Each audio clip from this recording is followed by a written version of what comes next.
Welcome to this session about legacy non-x86 modernization with AWS. If you're part of a large organization that's at least 10 years old, it's very likely that this organization has somewhere some non-x86 systems sitting in a data center. Now, those non-x86 systems can benefit from AWS value proposition. They can be modernized with AWS. Now, it is true that those systems, if you look at the underlying hardware, it's not the type of hardware that we typically find within AWS data center. If you look at the software stack that's on top of those systems, it's not typically the type of software stack that we find within AWS. So the question then becomes, well, how can we modernize those systems? How can we do a migration of such a system onto AWS? How can we integrate and get benefits from AWS services? How can we guarantee that AWS has the capabilities to provide the quality of service to run some of those workloads?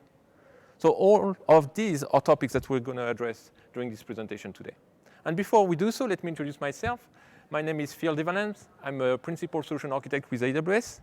And I focus on assisting customers and partners worldwide for their modernization journey for non-x86 legacy workloads. So since the beginning of 2019, we've seen a change. We've seen a surge in the demand from customers for modernizing their workloads to AWS. So it's not only customers that are looking and asking questions, it's also customers that are completing their projects.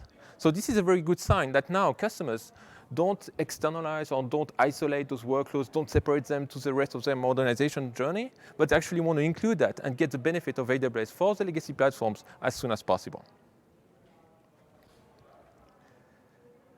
So what do I mean by non-x86 workloads? Well, this can be of three kinds, either mainframe systems, such as IBM Z, Unisys ClearPass, HP Nonstop. Those can be mid-range systems as well, such as AS400, also called iSeries or System I or IBM I, Open VMS systems. These can also be UNIX proprietary systems, such as AIX, Solaris, HP UX, and a few other flavors like True64. And customers want to modernize all those systems for many reasons. One of the big reasons is around cost reduction. For example, a mainframe can be very expensive. Sometimes it's not a platform that's very expensive, but it's more because that platform is end of life. So support contracts that are necessary to still support that platform, they have to pay a premium for that. Another big reason is around agility. Customers want to get agility at the infrastructure level and agility at the application level. Customers are also trying to increase the reliability of those platforms. Some of those platforms are aging. They have some parts that are failing. It's getting harder and harder to maintain them. So by moving those workloads to AWS, then they can benefit from a modern infrastructure with reliable components. Customers want to also reduce the technical debt, go away from archaic interfaces, archaic protocols, archaic languages. Customers want to support their digital strategy, embrace the cloud benefits. Many customers want to get data insight from those platforms. Those platforms have been there for a long time. They host some critical business data. They want to be able to exploit that data and do data analytics from it. And finally, many customers are facing challenges around the skill set.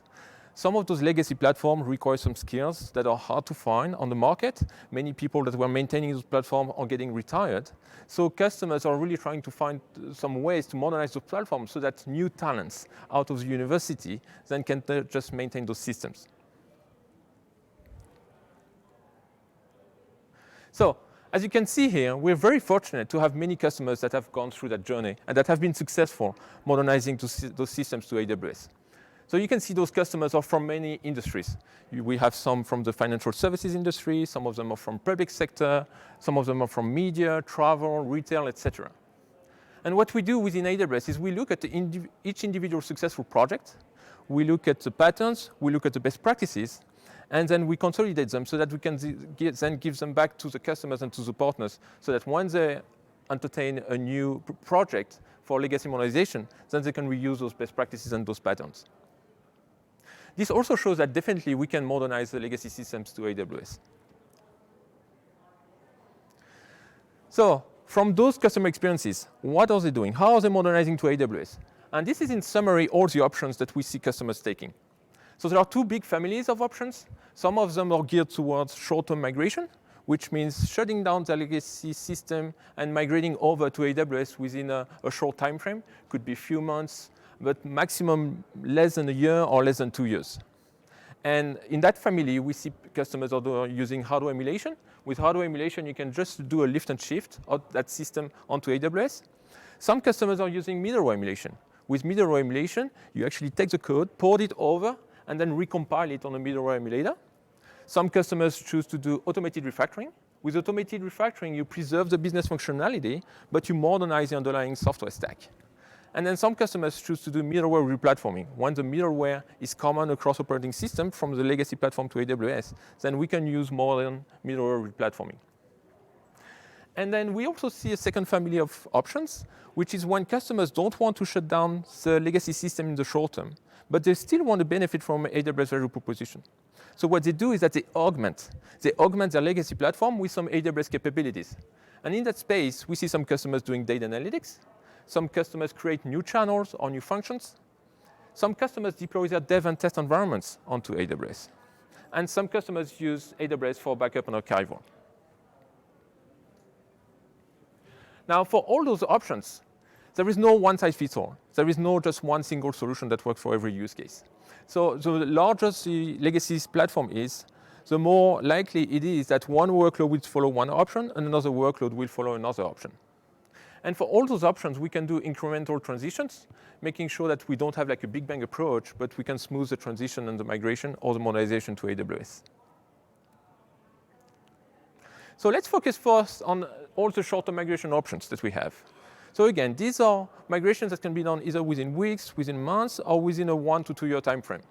And this really follows the overall mass migration strategy from AWS, all the best practices. First, we're recommending customers to migrate as quickly as possible, and then optimize later. And the reason we do so is because customers can get a lot of value from AWS just from migrating over without it doing any optimizations yet. There is a lot of value from the underlying infrastructure. And then the other reason why we recommend short-term migration is because those projects can be complex. So if we want to reduce the risk, we actually have to make sure that those projects don't last too long, so that then we can achieve some tangible business results. So this slide is pretty important because it shows what are the various options and how they compare to one another.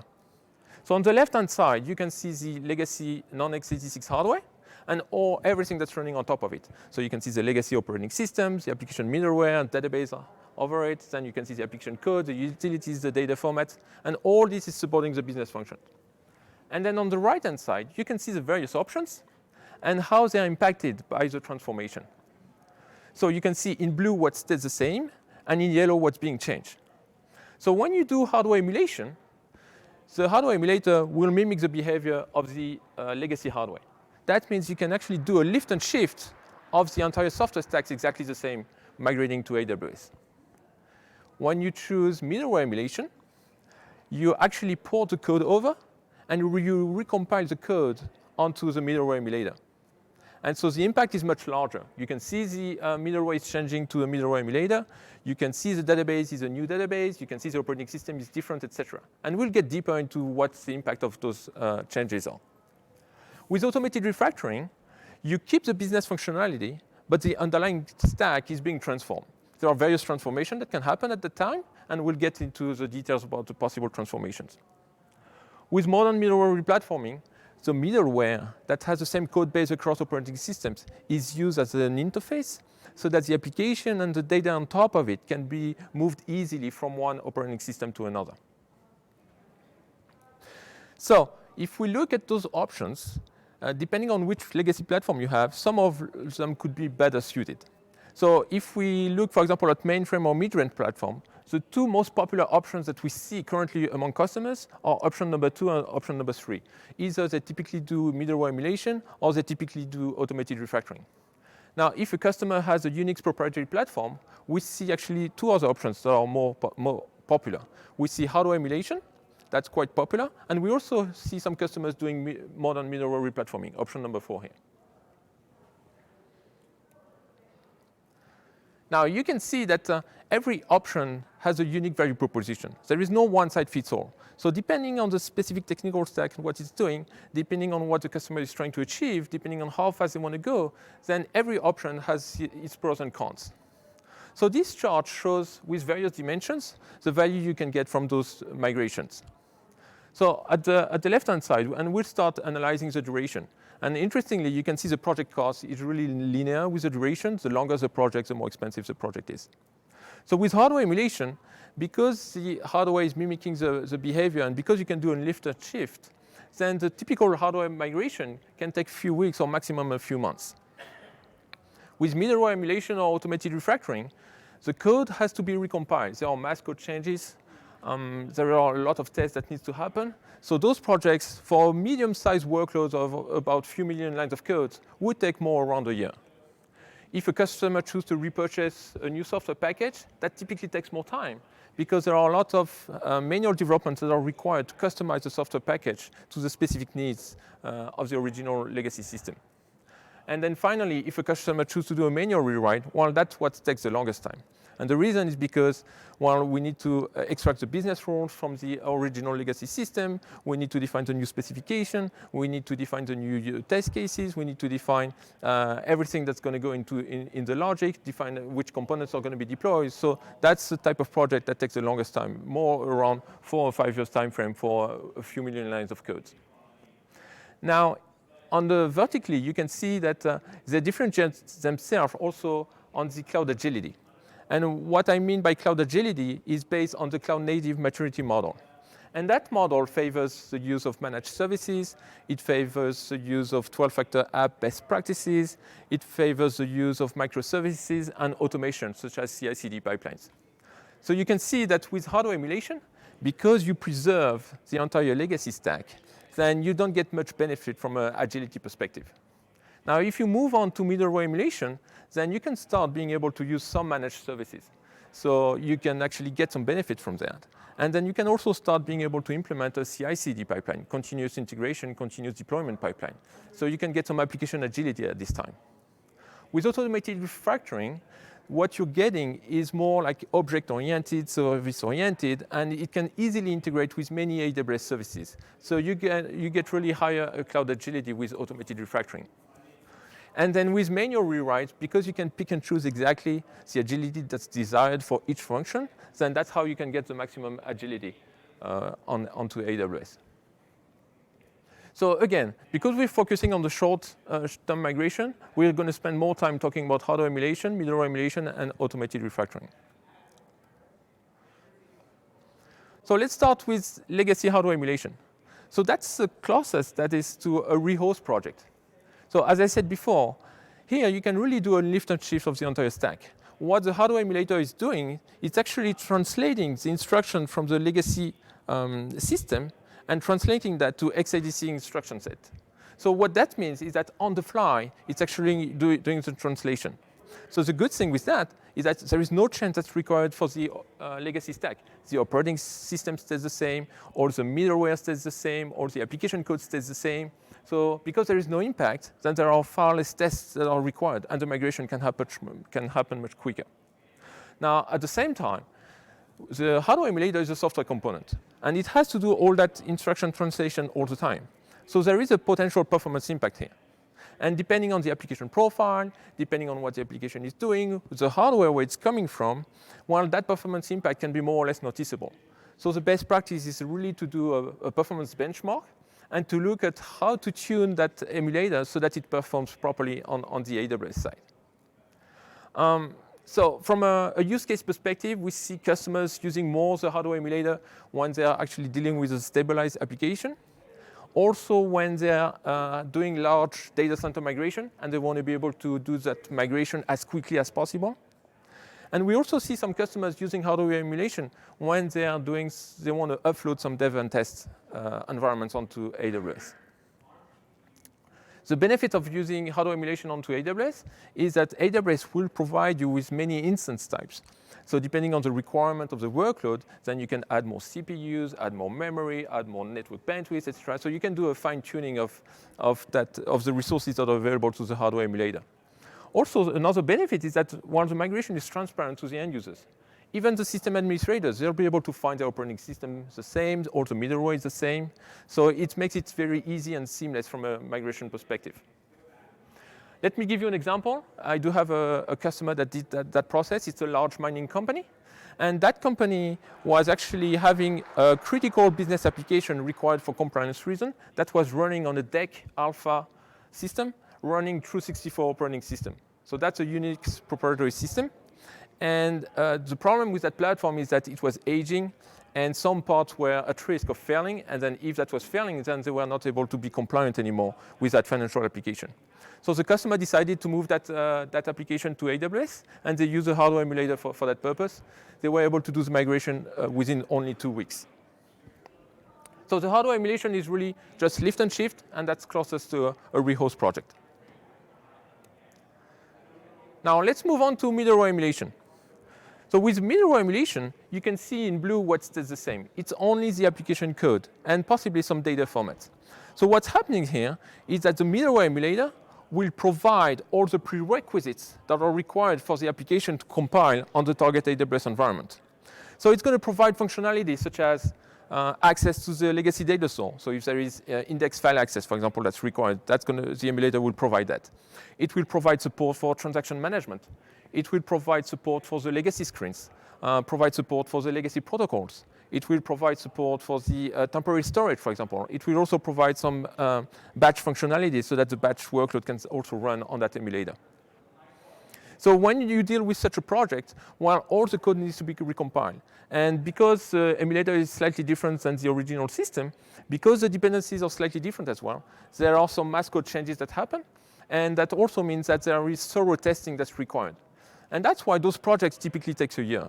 There is a lot of 60 to 70% of those projects is around doing integration and testing, because every single function that's been impacted needs to be retested on the AWS side. The value of such a middleware emulation is that you're going away from the legacy proprietary stack. You can see that you can also start using managed services. Here you can see RDS is being used for the database. You can start using elastic load balancing, possibly some auto-scaling, etc. So we see mostly customers using that option, middleware emulation, when they want to leave the proprietary platform, when they want to retain the language. For example, if they're running COBOL, PL1, or RPG, then they can keep that language running onto AWS. And we also see customers using that option when they deal with dev and test environments. Let me give you a customer example that's done this option. It's a very large beverage company. That company was running a mainframe with 28 applications, 266 integration points. And that application had some COBOL and some assembler components. And so the customer chose a middleware emulator. They were able to recompile everything onto AWS. And once this was complete, they were able to actually save 72% of the maintenance costs on that system. And they also had better performance. The batch workload that were executing on the AWS side were actually going faster than the speed they were going on the mainframe side. So middleware emulation is really about porting the code and then recompiling on the middleware emulator on AWS. Now let's talk about legacy automated refactoring. So why is it called automated refactoring? Well, it's called automated refactoring because you're actually preserving the business functionality, but then there are some transformations that are happening within the underlying software stack. And transformations can be at multiple levels. The most common we see, of course, is code conversion. Many customers want to go away from COBOL or RPG or PL1, and they want to modernize to Java or C#, so that's one possibility. If the customers want to modernize the underlying data stores, they can also do that. So for example, they can move from an index file to a relational database, or from a hierarchical database to a graph database. So these are all options that are possible through automated refactoring. So with automated refactoring, there is no manual code rewrite. So we're not redeveloping the code here. The toolset is taking care of all the transformation. It applies to many languages. So as mentioned, it applies to COBOL, PL1, Power Builder, and many other flavors so that it can cover many platforms. Automated refactoring allows you to do incremental transition. It allows you to do incremental transition from the legacy platform to AWS, incremental transition from the legacy language, for example, from COBOL to Java, legacy transitions also from basic compute to containers or to a serverless stack. It also allows you to do incremental transition from a monolith to microservices. So the advantage of using automated refactoring, well, you can see that on the right-hand side, you don't have any element of the legacy stack anymore. So you eliminate the legacy technologies. It also preserves the functional equivalence, which is very important, because that allows doing unit testing and integration testing that are equivalent across the platform to validate that everything is still functional. And also it provides agility, and it allows the target application to leverage some cloud-native services. So I do have a custom example for the automated refactoring. That customer is a world-renowned newspaper, and that customer had a home delivery software that was running on the mainframe. It was made of 2 million lines of COBOL code, 2 terabytes of vSAM files, and so they decided to actually convert and do the automated refactoring to a Java stack using a relational database. By doing so, they were able to reduce their cost by 70%. They were able to introduce a CI/CD pipeline so that they could get faster time to market for their new features. And they were able also to start converging the various platforms that they are currently running so that they can be more competitive within their market. So automated refactoring is really about preserving the business functionality while transforming the underlying stack so that you can adopt modern technology.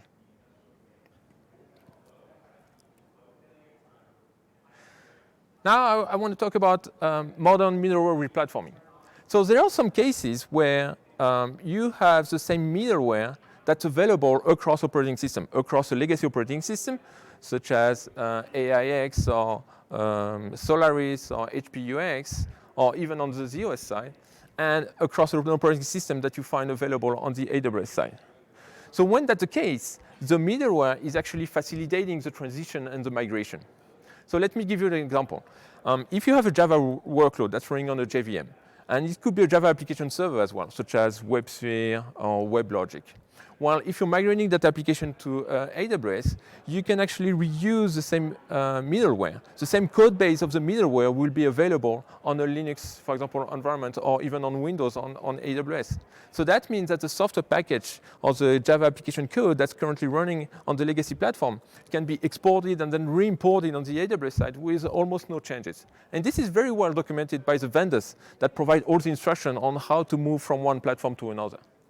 On the database side as well, it's the same process. So if you're using a database such as Oracle that's available on a legacy system, if you pick the same version and you make it run on a Linux or on a Windows environment on AWS, well, you can typically do also export, import, or backup restore of your data and have it available and facilitate the migration to AWS.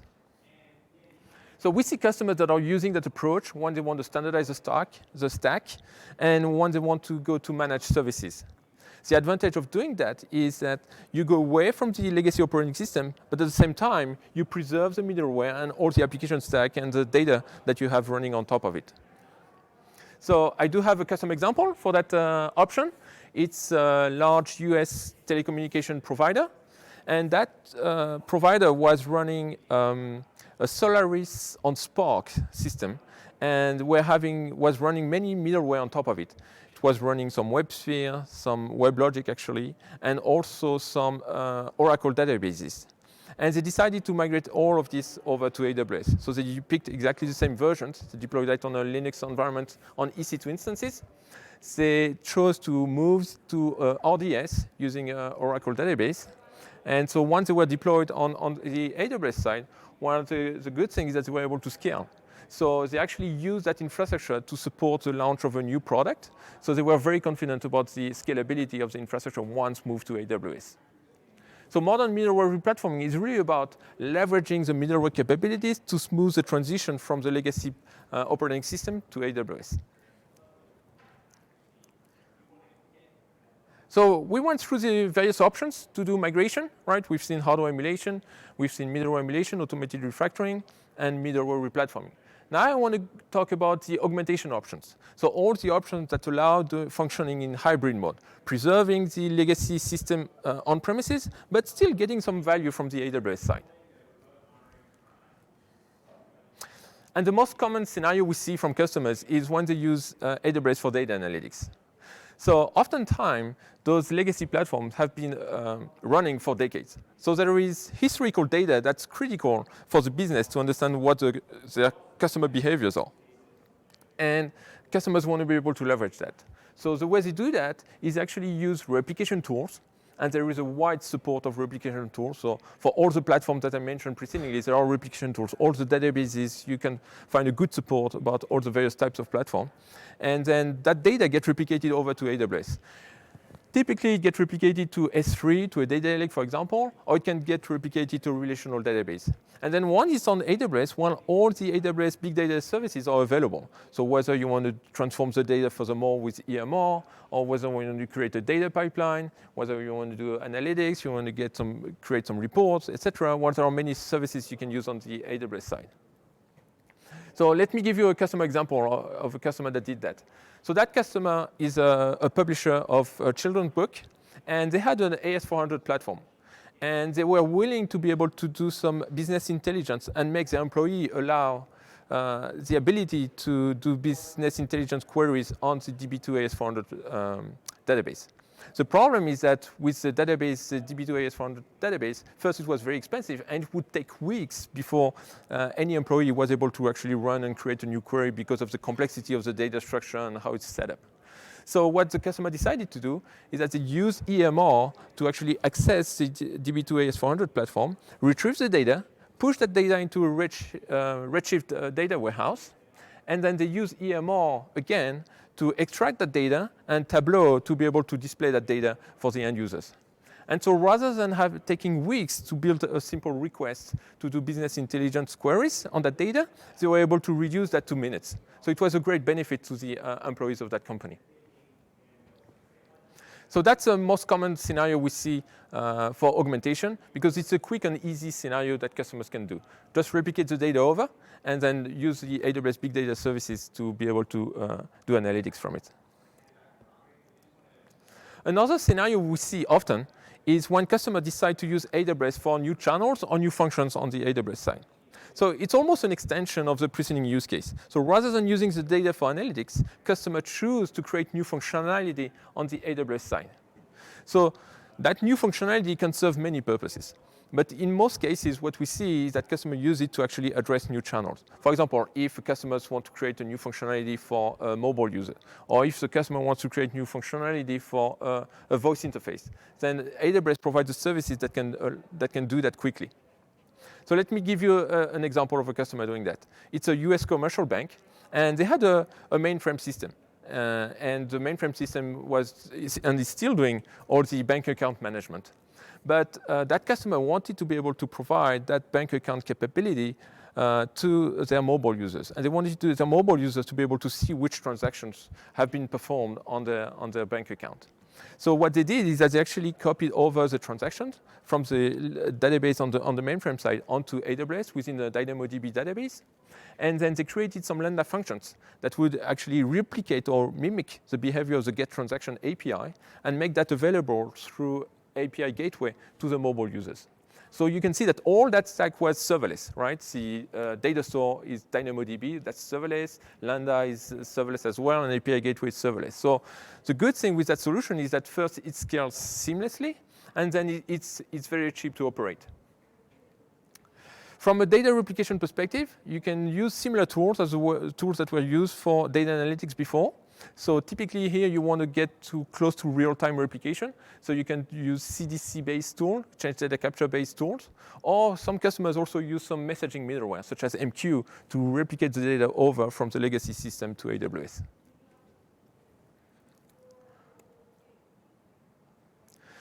Another use case we see with customers is when customers want to keep production on the legacy system, but they still would like to get the convenience of using AWS for development and test environments. So there are many goals that the customer pursue when they go to that option. They try to reduce the consumption of the legacy platform, especially if it's an expensive mainframe where resources can be expensive. So they prefer to use AWS because it's much cheaper. But it's also for scalability reasons. It's very common to see those legacy systems that are almost at peak capacity, and they don't have much cycles left in terms of CPU or memory, so that they can generate new environments. And so they choose AWS because then on the AWS side, they can scale seamlessly. So we see customers creating CI/CD pipelines, and we also see customers using that for education or onboarding purposes. So they can quickly create a dev test environment for a new employee or a new class, and then make that available, reproduce the behavior of the production application, and be in a safe, free environment where they can do all experimentations. So how does it work? Well, typically customers would put an IDE on an EC2 instance, or they could put the emulators. We've described the hardware emulator and the middleware emulator. Well, any of them could be used for that purposes. Let me give you an example, actually, that's going to be easier. We have a multinational financial company based in Asia Pacific that's using that model.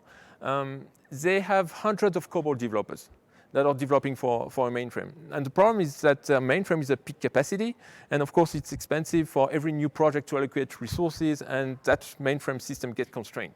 So rather than adding more resources to the mainframe, they chose to actually put all their dev and tests on the AWS side. So they allocated one EC2 instance per developer, and that EC2 instance has both an IDE and an emulator for unit testing, and then they allocated some more EC2 instances for the testers as well that are also running some emulators. And by doing so, they were able to remove actually all the dev and tests that they currently had running on the mainframe side, move them over to AWS. Plus, they had some flexibility to actually start new projects at any time, stop the environments when they don't need them anymore, and just start some new ones when there is a new project coming up. So they got a lot of flexibility while doing some huge cost savings.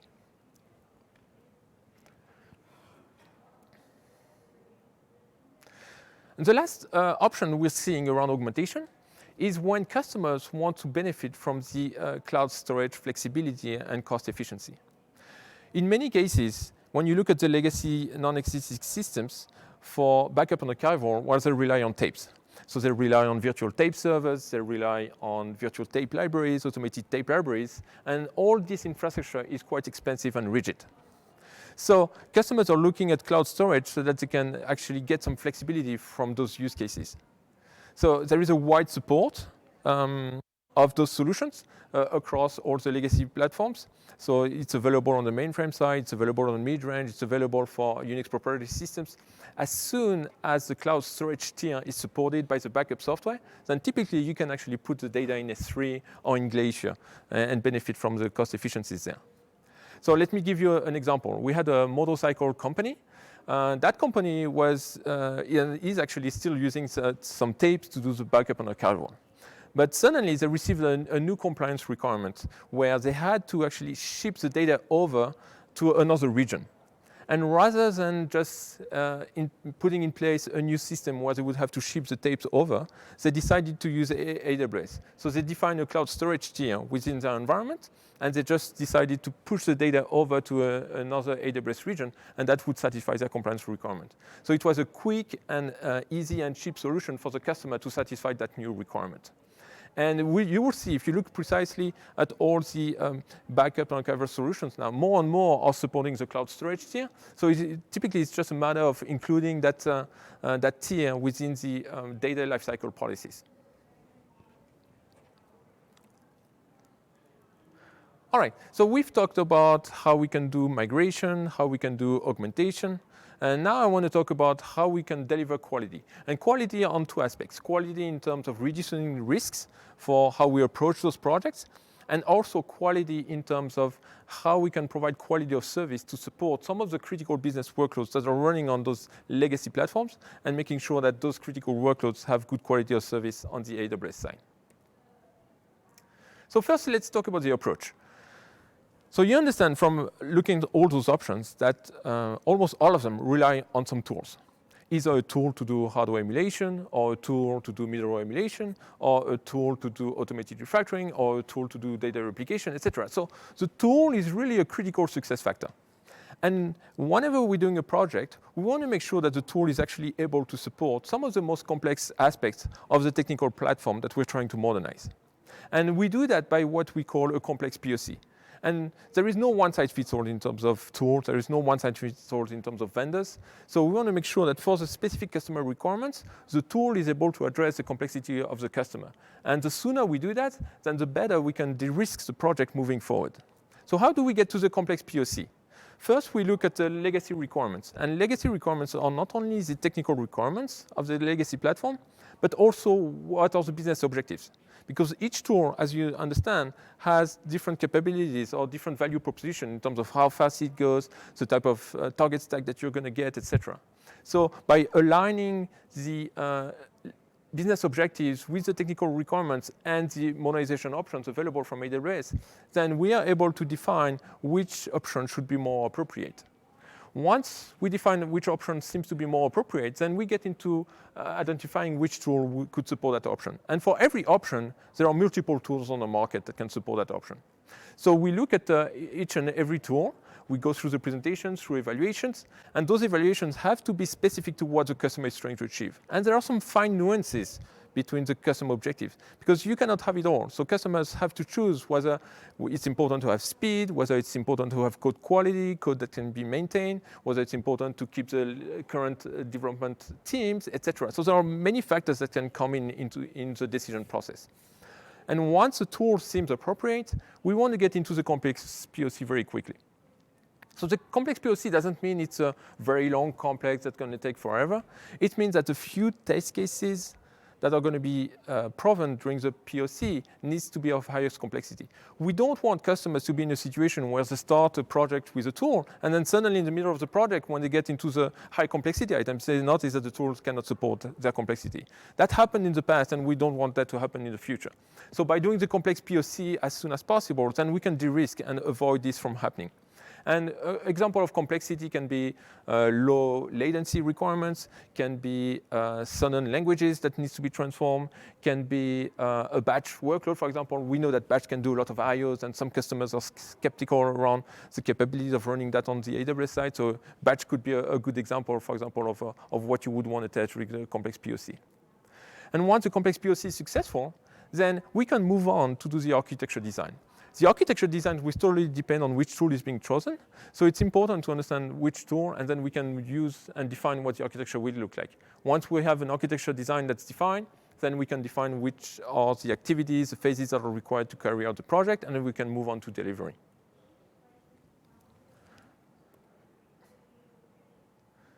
Now, when we do a migration of a legacy workload, one of the most common reasons that come from customers are, well, what about security? How secure is that going to be on the AWS side? How about high availability? It's a highly available workload that I have on my legacy platform. How is that going to be highly available on the AWS side? What about the cost? So for all of these, we do have strong features and capabilities on the AWS side, but sometimes it's difficult to understand which one should be leveraged from a customer perspective. So in order to help with defining how it should be implemented and designed for AWS, we use what we call the AWS well-architected framework. That framework has been developed over the years by solution architects and pro-serve consultants, and includes many of the best practices that are available with AWS for security, reliability, performance efficiency, cost optimization, and operational excellence. So by using those best practices, we know that we can satisfy many of the customer requirements for legacy workloads coming to AWS. And if we don't even know how to use those best practices, well, there are two services that are available and very handy within any AWS account. Customers can use a well-architected tool, and they can also use Trusted Advisor. So now I want to show you that when we look closer at certain requirements around security, availability, and system management, we do have strong capabilities on the AWS side. So let's start with security. Security is a top priority for AWS, and the good thing with when you move a workload to AWS is that you inherit some of the features and best practices that are coming from some of the most secure or security-sensitive organizations. So we can address many aspects of security, and we can spend days talking about security, but I really want to highlight here some of how we can implement some of the security features to meet some of the requirements coming from legacy workloads. Let's start with data confidentiality. Well, for data confidentiality, typically we do encryption. And some legacy platforms can do encryption everywhere. And we can almost do the same with AWS. We can do encryption for data in flight. We can do encryption for data at rest. So for data in flight, for example, we can use AWS VPN, and that will encrypt all the data coming in. For data at rest, we can encrypt the data within EBS volumes, and we can also encrypt the data within RDS. And all the keys that are being used can be exported and stored in a central location within AWS KMS, Key Management Service. Another aspect of security that's important is network security. And within AWS, we use very similar techniques that's being used on premises. We use segmentation and isolation techniques. We can do isolation and segmentation at the AWS account level. We can do that at the VPC level. We can do that at the subnet level. And then we can also do that for the incoming network flows with direct connect. Then we can use firewalls. So we can use security groups. We can use network access control lists. On the legacy platforms, oftentimes you see there are some central security management software that's available. And on the AWS side, we also do that. So for example, with Amazon Inspector, we can do assessments of the security posture of many EC2 instances. With AWS config, we can look at all the configuration within an AWS account and see what's compliant with a certain regulation. And anytime it's not compliant, then alarms get generated. With organization service control policies, we can define a maximum level of permissions for each AWS account so that whenever there is a workload that's being deployed to a new AWS account, then that AWS account has to stay within certain restrictions. So overall, the customer responsibilities are reduced when they do deploy a workload on AWS. And the reason is because there is a shared responsibility model. With this shared responsibility model, AWS is responsible for the security of the cloud, while the customer is only responsible for the security in the cloud. So you can see that with some of those security features, we can easily meet or exceed the legacy workload security requirements that may happen. Now let's move on to high availability. So oftentimes we see legacy workloads coming from a legacy platform, and customers are wondering, how can I do high availability on the AWS side? Well, high availability with AWS depends on what we call availability zones. An availability zone is one or multiple data centers. And when we do high availability of a legacy application deployed on AWS, we use multiple availability zones. So that means multiple data centers that are physically separated from multiple kilometers apart from one another, or multiple miles apart from one another. So that means as soon as we deploy that workload across multiple availability zones, we have redundancy, and we are protected from a natural disaster impacting one data center. And you can see on this picture that there are 2 availability zones, but typically you can deploy a workload onto 3 availability zones. We even have some regions that have up to 6 availability zones, so you can spread your workload across 6 availability zones. So as you can see, the application is spread across 2 EC2 instances. On the data side, the good thing with the availability zones is that they're far away from one another, but at the same time, they're close enough so that you can have synchronous replication that's happening. So on the data side, that's important, because that means we can actually have a master standby database setup where we can replicate the data from RDS from one availability zone to another in real time. Now, if you want higher level of availability, we can also use Aurora. And with Aurora, there are actually 6 copies across 3 availability zones that are being kept at any time. If we want higher level of availability, we can use Aurora Multimaster. Because with Aurora Multimaster, we can actually be in an active-active topology where read-write transactions can happen on any availability zones. With that setup, you can see that not only we have high availability, but we can also start doing scalability or elasticity. You can see there is an auto-scaling group here. And with the auto-scaling groups, we can add and remove instances on the fly. So depending on the workload that's coming in and reaching the elastic load balancer, spreading out the load across the availability zones, well, depending on that workload and how busy the instances are, we can add or remove instances. If there is an unhealthy instance, that instance gets terminated automatically with a health check, and then another healthy instance gets started. So on each availability zones, we could have multiple instances, and we can grow, scale out, scale back in, depending on the demand. I've also shown on this diagram another region. And the reason I'm doing so is because first we can satisfy some disaster recovery requirements. but also if the customer is interested in global availability, then we can use multiple regions. So we can replicate data over. We can even use an Aurora global database if we want to. So there are multiple mechanisms so that the data can be pushed over to multiple regions and have a highly available setup across multiple regions. So you can see here again that with those high availability setup and architectures, we can meet or exceed most of the legacy workloads requirements for high availability. And I also want to touch on system management.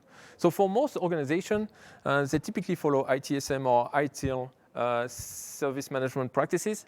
And for every single practice of that framework, well, there are typically some functionality that's required and some software that could support it. So let me focus on just a few items here to show you what we can do from a system management perspective. A central component of doing system management on AWS is CloudWatch. CloudWatch has the ability to collect metrics across multiple EC2 instances or multiple AWS services. And then once those metrics are being collected in a central location, then you can actually do live monitoring, of course, but you can also set up alarms and trigger some notification if any problem is happening. CloudWatch can also be used to centralize the logs. So if there are logs that are coming from separate systems, then those logs can be centralized, and you can do trigger alarms based on certain messages that you find in the logs. So you can get notified in case of an error or in case of an exception that's happening within an application.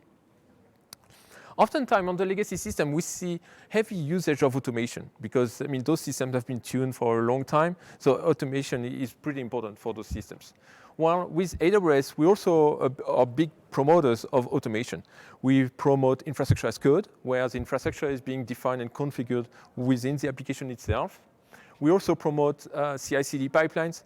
We can use AWS CloudFormation to automate templates and resource creation. We can use the cloud development kit so that within an application, we can actually generate and configure AWS resources. And we can also use Amazon Machine Image so that a prepackaged image is ready to be launched for a new EC2 instance. Many of the legacy systems also have systems to do cost, chargeback, and reporting. And for that purpose, within AWS, we can use cost allocation tags. We can use Cost Explorer. And we can also use cost and usage report. So here again, this is to show that from a system management perspective, we have many services available that can meet or exceed most common requirements that we see from legacy workloads. Sometimes we do have some requirements around latency. Sometimes we hear a customer that says, oh, but I cannot put my legacy workload on AWS because the latency is going to be too big. Or we hear some requirements that mandates the resources to be deployed on premises. Or we hear that there is a high interaction with the system of record that's still on premises, so we cannot move a legacy application to AWS. Well, when that's the case, I want you to think about AWS Outposts. AWS Outposts is a fully managed AWS infrastructure on premises. So with AWS Outposts, you can actually deploy a legacy application on EC2 instance. You can configure some EBS volumes. You can configure some VPCs. You can leverage CloudWatch. So when you hear certain requirements around latency or the fact that it needs to be on premises, etc., think about Outposts, and that could solve those requirements as well. All right, so we've seen how to do migration, how to do augmentation, how to provide quality of service, quality in terms of the approach to modernization. And now I want to suggest to you some next steps. So if you want to learn more about the migration options that we've seen today, there is an article that's called Demystifying Legacy Migration Options that goes deeper into each of every option and contrast and compare them, so you can learn more about this. If you're interested more in the customer success stories and some of them that I mentioned, and you want to learn more about how fast it went, some of their business priorities, etc., we also have some articles under those links that are available for you to discover. And if you want to learn more about some of the tools that we're using for emulation, for automated refactoring, for data replication, then as well, if you go to those links, you'll be able to learn about those tools. Let me suggest to you a proposed action plan. If you have a legacy platform that's available within a data center and you want to modernize it, first you have to start by identifying a specific workload, right? You have to choose one that's a good representation, typically non-business critical to start with. And then once you have that legacy workload identified, you want to define or collect what are all the business and technical requirements. And we can help with that. We have questionnaires we can use to collect all the proper information so that we can align the right option that can achieve the business objectives that the customer is trying to achieve. Then we typically go through all the available options on the AWS side. We do evaluations, which options is more suitable for the business objectives that the customer is trying to achieve. And then once an option is selected, we get into the evaluation and selection of the tools and potential partners that could help with that modernization. And then finally, you should confirm always the selection with a complex proof of concept as soon as possible. So you've seen throughout this presentation that we have many customers that have been successful doing modernization of legacy platform to AWS. And with all the options that we've seen, we can satisfy many of the business requirements of what customers are trying to achieve with AWS. We have the quality of service that can support the critical business applications that are coming from those legacy platforms. So we should modernize those legacy systems to AWS. So if you see a legacy system that needs modernization, feel free to reach out to us. We'll be glad to help. Thank you.